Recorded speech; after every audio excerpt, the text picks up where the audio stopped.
தமிழ்நாட்டில் நிற்கக்கூடிய அரசியல்வாதிகள் அனைவரும் ஒன்று சேர்ந்து இந்த நிகழ்வுகளை நிறைவேற்ற வேண்டும்.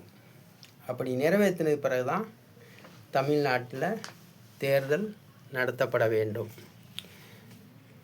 27/2/2026 வாய்தாவில் 6ATJ நீதிபதி அவர்கள் ஜெயபாண்டியுடைய பத்திரத்தை வாங்கிக்கிறேன் என்று சொல்லியிருக்கிறார். அப்போ அவர் வாங்கிக்கிறோம்னு சொல்லியிருக்கார். அந்த தேதியில் தமிழ்நாடு முதலமைச்சர் ஸ்டாலினும் இதில் அந்த தேதி வாய்தாவுக்கு வர வேண்டும். வந்து இதே 6ATJ நீதிபதி என்ன சொல்லலாம், என்னங்க படிப்பறிவு இல்லாதவன் ஒரு இடிஞ்ச வீட்டுக்குள்ளே ஒழுகக்கூடிய வீட்டுக்குள்ளே குடியிருக்கான், கரண்ட் வசதி கூட இல்லை, அந்த வீடு ஒரு விளக்கமரம் வச்சு சுத்தம் பண்ணாமல் கூட அவன் இருக்கிறான். இதை நிறைவேற்றி விட்டு அதற்கு பிறகு தான் என்னுடைய சொகுசுன்னா என்ன, ஒரு மனுஷனுக்கு சராசரி என்ன வேணுமோ அந்த மாதிரி வாழ்வேன். ஆகையால் அதற்காக தான் இந்த முடிவு எடுத்திருக்கிறேன். சொகுசாகவும் மாளிகை மாடி கட்டி வாழக்கூடிய பணத்தை தண்ணி மாதிரி வைத்திருக்கிற பிரதமர் முதலமைச்சர் எல்லோரும் ஒன்று சேர்ந்து தமிழ்நாட்டில் தேர்தல் நடக்கிறதுக்கு முன்னாடி இந்த பத்திரத்தில் உள்ள கோரிக்கை அடிப்படையில் படிக்கிற பிள்ளைகளுக்கு சம்பளம், உலகத்திலே கொத்தடிமையை மீட்டணும் என்று பத்திரிகைலாம் விளம்பரம் கொடுப்பாங்க மாவட்ட கலெக்டர் என்றவர்கள். அந்த மாவட்ட கலெக்டர் பேடிகள் இதை படித்து பார். கொத்தடிமை, உண்மையான கொத்தடிமை யார்? படிக்கிறவன். அவன் படித்து முடிச்சுட்டு இவன் தகப்பு என்ன நினச்சிக்கிருக்கான், படித்து முடிச்சுட்டு ஏதோ வந்து வேலைக்கு போயிடுவான் போலன்னு நினைக்கிறான். ஏகப்பட்ட பயல்கள் அவங்க தகப்பனார்கள் கொத்தனார் வேலை பார்க்குறாங்க, கட்டட தொழில் பார்க்குறாங்க, வேறு தொழில் பார்க்குறாங்க. அவங்களாம் என்னை சந்தித்து பேசுனாங்க. மயம் படிச்சுட்டு வேறு ஒரு தொழிலிருந்து காப்பாற்றுவான்னு நினச்சோம். மறுபடியும் அவனை நான் படித்து முடிச்சுட்டு வந்த பிறகு நான் தான் காப்பாற்றிக்கிட்டு இருக்கேன் அப்படி என்று வருத்தத்தோட அந்த தொழிலாளிகள் பேசிக்கிட்டதை வேடிக்கையும் பார்த்துருக்கேன். என்கிட்ட சொன்னவர்களும் இருக்கிறாங்க. அப்போ எதை கற்பனையில் மகனுக்கு ஒரு நல்ல வாழ்வு வந்துடும், நல்ல வேலை கிடைக்கும் அப்படின்னு நினச்சி கடை வாங்கிலாம் படிக்க வச்சுருக்காங்க. ஆனால் அந்த கடனை இப்போ கட்ட முடியாமல் மறுபடியும் அந்த மகனை படிக்க வச்சு கடை வாங்கி இப்போ மறுபடியும் படித்து முடித்த பிறகு அந்த கடனுக்கு வட்டி கட்டிக்கிட்டு மகனுக்கும் படித்து முடித்து வந்தவனுக்கு தெண்டைச்சோறு ஊற்றிக்கிட்டு இருக்காங்க.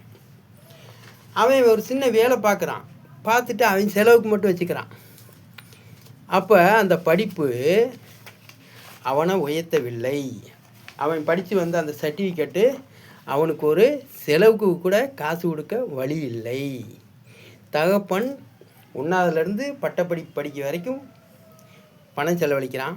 மகனை சும்மாவே காலேஜுக்கு படிப்புக்காகவே அனுப்புகிறான்.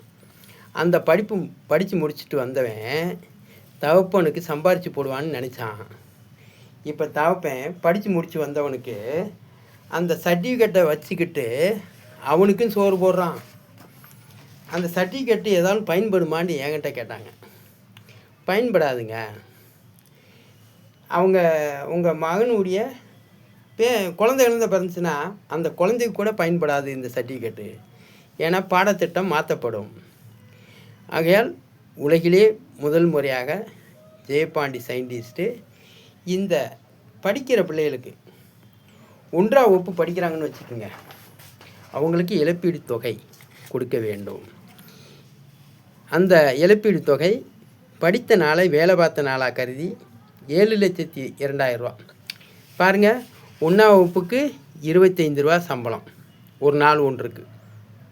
வீட்டில் தெண்டைச்சோறு சாப்பிட்டு தானே போகிறான், வீட்டில் எந்த ஒரு வேலையும் செய்யாமல் தானே போகிறான்.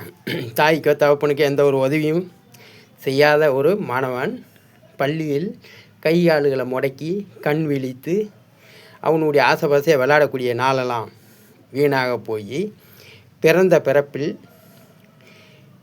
1ஆம் வகுப்புலேருந்து 12ஆம் வகுப்பு வரைக்கும் பட்டப்படிப்பு முடிவு வரைக்கும் கைதி மாதிரி சிறை கைதிக்காலும் ஏகப்பட்ட சலுகை இருக்குது. ஆனால் இந்த படிக்கிற மாணவனுக்கு எந்த சலுகையுமே இல்லை. ஆனால் பணம்ன்ற பேரில் கொடுப்பாங்க. ஆனால் மறுபடியும் ஸ்கூலுக்கும் காலேஜுக்கும் கட்ட விட்டுருவாங்க. எப்படின்னா இந்த மாதிரி கட்ட விட்டுருவாங்க. இந்த மாதிரி கட்ட விட்டுருவான். 1000 ரூபா கொடுக்குற முடியும், 1500 கொடுக்குற முடியும், 3000 கொடுக்குற முடியும், 5000 கொடுக்குற முடியும். அது ஸ்கூலுக்கும் காலேஜுக்கும் பீஸாக வாங்கிக்கிடுவான். ஆனால் ஜெயபாண்டி சயின்டிஸ்ட் மட்டும்தான் இல்லைங்க, அவன் படிச்சிருக்கான்ல, அந்த படித்த நாளை வேலை பார்த்த நாளாக கருதி இழப்பீடு தொகை கொடுக்க வேண்டும். ஆக்சிடெண்ட் ஆனால் கொடுக்குறீங்க, செத்து போயிட்டா கொடுக்குறீங்க, ஆனால் உயிரோடு இருக்கும்போது கொடுக்கணும்ல. ஒருத்தன் கொலை செஞ்சுட்டு போகிறான், அவனுக்கு தண்டனை கொடுத்துறாங்க. அப்புறமேல ரேடியோவில் ஆலோசனை பண்ணி இந்த மாதிரி அருவாளால் வெட்டி கொலை செஞ்சு தண்டனை பெற்று வந்தவர், இந்த ஊரை சேர்ந்தவர், அவருக்கு வேலை வாய்ப்பு ரெடியாக இருக்குது, இந்த அலுவலகத்தில் வந்து வாங்க அப்படின்ட்டு ஜெயிலுக்குள்ளே அறிவிக்கிறாங்க. புதியதாக தண்டனை பெற்று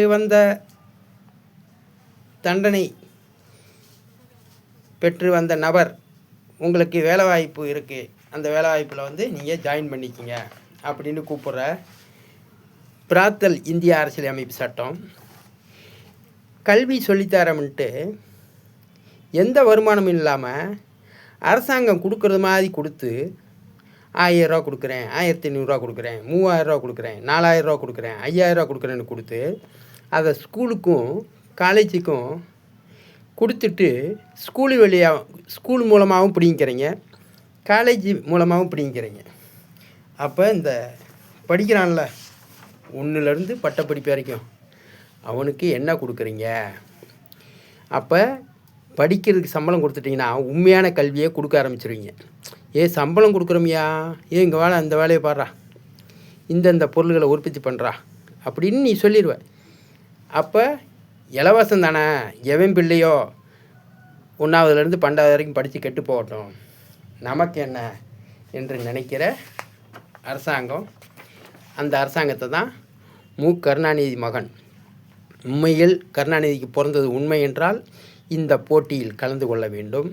75 நாளைக்குள்ளே, அதாவது 680 நீதிமன்றம் 27/2/2026 அன்று வாய்தா. அந்த வாய்தாவில் தமிழ்நாடு முதலமைச்சருக்கும் இதை போட்டியில் கலந்து கொள்ள சொல்ல வேண்டும். ஒரு படிப்பறிவு இல்லாதவன் ஜெயபாண்டி பள்ளி வாசலில் மிதிக்காதவன் இந்த வேலை வாய்ப்பெல்லாம் கொடுக்குற முட்றான்.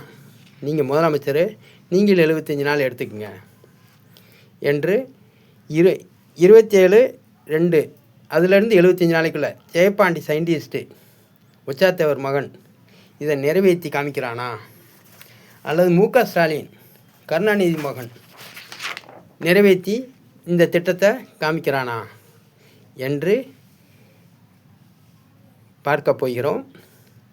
27/2 வாய்தாவில் ஒரு தாய் தகப்பனுக்கு பிறந்திருந்தால் தமிழ்நாட்டு முதலமைச்சர் நீதிமன்றத்துக்கு வாங்க, நான் உச்சாத்தேவருக்கு தான் பிறந்திருக்கேன், சாதி என்பது அடையாள சொல், சாதி என்பது சாதி இல்லாமல் எதுவுமே கண்டுபிடிக்க முடியாது. இந்தியான்றா எந்த மாநிலமுடா, அந்த மாநிலத்தை சொன்னால் எந்த மாவட்டமுடா, அந்த மாவட்டத்தை சொன்னால் எந்த மதுரை 1 மதுரை 2 கேட்குறான். அதுக்குள்ளே இருந்து அதுக்கு பிறகு ஏரியா பேர் இப்படி தான் சொல்லணும். இது பூராமே சாதி அடையாளம் மாதிரி தான். ஒரு ஆடு செத்து போச்சுன்னா செம்பிளி ஆடா, வெள்ளாடா, சீனி ஆடா, குறும்பாடா அப்படின்னு கேட்குறான். நன்றி வணக்கம். சாதி என்றது இழுக்க சொல்ல, சாதி என்பது அடையாள சொல்.